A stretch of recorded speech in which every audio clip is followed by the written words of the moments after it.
என்னை தேடும் இறைவனே, உம்மை நாடி வருகிறேன்.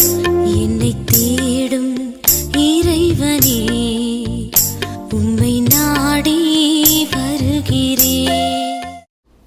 இன்றைய தியானத்தின் தலைப்பு சுத்திகரிப்பார். வாசிக்க வேண்டிய திருமறை பகுதி 1 யோவான் 1 அதிகாரம் வசனங்கள் 1 முதல் 10 வரை. சுத்திகரிப்பார். நம்முடைய பாவங்களை நாம் அறிக்கையிட்டால் பாவங்களை நமக்கு மன்னித்து சுத்திகரிப்பதற்கு அவர் உண்மையும் நீதியும் உள்ளவராயிருக்கிறார். 1 யோவான் 1:9. நம் பாவங்கள் நமக்கு மன்னிக்கப்படும், எல்லா அநியாயங்களும் நீக்கப்படும், நாம் சுத்திகரிக்கப்படுவோம். இது உண்மை, இது தேவன் தரும் நீதி. நாம் அழிந்து போகாமல், தண்டிக்கப்படாமல் தேவனோடு நித்தியமாயிருப்பதற்காக தேவன் தம்முடைய ஒரே பேரான குமாரனை தந்தருளினார். அந்த குமாரனான கிறிஸ்து நாம் பாவங்களுக்கு செத்து நீதிக்கு பிழைத்திருக்கும்படிக்கு தாமே தமது சரீரத்திலே நம்முடைய பாவங்களை சிலுவையின் மேல் சுமந்தார். அவருடைய தழும்புகளால் குணமானோம். 1 பேதுரு 2:24. இதுதான் வேதம் சொல்லும் பெரிய சத்தியம். அதாவது நம்முடைய பாவங்களுக்காக இயேசு கிறிஸ்து சிலுவையில் அறையப்பட்டார். நாம் அனுபவிக்க வேண்டிய தண்டனையை அனுபவித்து தீர்த்து விட்டார். இது நம் பாவங்கள் மன்னிக்கப்படுவதற்காக கிறிஸ்து செய்த மாபெரும் தியாகமாகும். நாம் செய்ய வேண்டியது ஒன்றிருக்கிறது.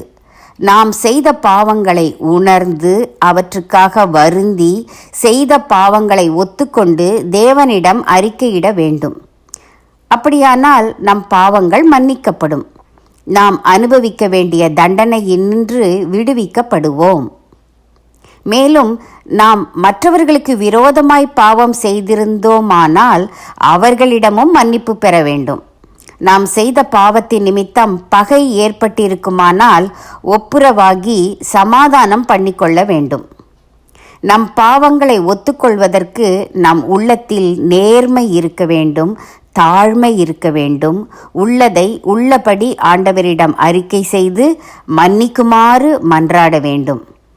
எத்தனை தீரள் என் பாவம் என் தேவனே, எளியன் மேல் இறங்கையனே.